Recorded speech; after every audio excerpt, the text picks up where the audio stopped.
په پارچنار کې د بنکونو رنګولو لارې روان ده. عام خلک د خوراکي توکو له کمي سره مخ. یو نوی پیپلز پارټي جوړي به شاه محمود قریشي لوی دعوا وکړو. تاسو ګورئ اباسین خبر زوی ادریس خان خبرو تفصیل سره. په پارچنار کې د بنکونو له مخ وړل په چټکې سره روان دي.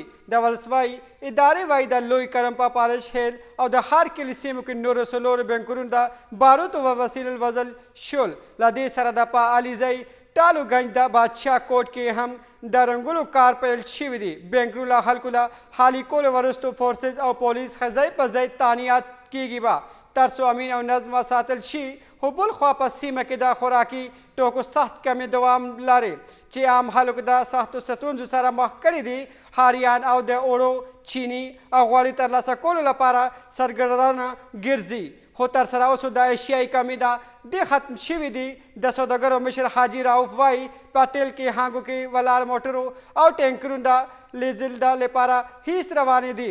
عامو خلکو له حکومته مطالبه کړې چې زر ته زر اوړو بورې او غوړي کافي او د رسید بیرته بحال شي. سوداګرو وایي چې د 3 میاشتې وروسته یو ځای 5 ټینکرونه راغلي چې ورپسې پټرول او ډیزل هم ختم شو.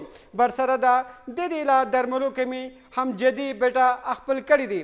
د کرم مرستیال کمشنر وایي چې د اپر کرم خلکو ته د اړتیا ورتلو او د برابرولو لپاره ګامونو اخیستل کیږي به.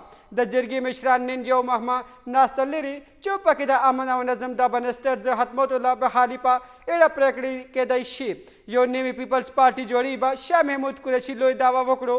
د تحریک انصاف مرستیال مشر شاه محمود قریشي یو لوی انکشاف کړی ده. زه ویلي دي او دا چې د پیپلز پارټي کې لوی بدلون لا راځي او یو د نیو پیپلز پارټي جوړي به چې مشر بابټو کورین ته زرداری کورني ته انتقال کیږي به. د رسنیو د رپورټرونو له مخې شاه محمود قریشي د کوټ لکپت جیل سپاه لیکلي خط کې ویلي چې آصف علي زرداری، بلاول بټو زرداری، ذوالفقار علي بټو او بنظیر بټو ځای نیولي دي. د دې د وینې په پیپل پارټي نماینده او ترجمان هم بدل شوي دي. نوموړي په ویلي چې شرجیل میمن د نوي چهره پر توګه زرکن شوې ده. څو اعتراض احسن رضا برباني، فرحت الله بابر او تاج حیدر غوند زار مشران شاته شوي دي. قریشي زیاتوي چې د پیپلز پارټي په تګلاره کې حقاره بدلون راغلی دی. د دې جی بټو شعار په اوس جی زرداری ته هم بدل شوي دي. داسې مزید خبر لپاره اباسین خبر فالو سبسکرایب شیر کړئ.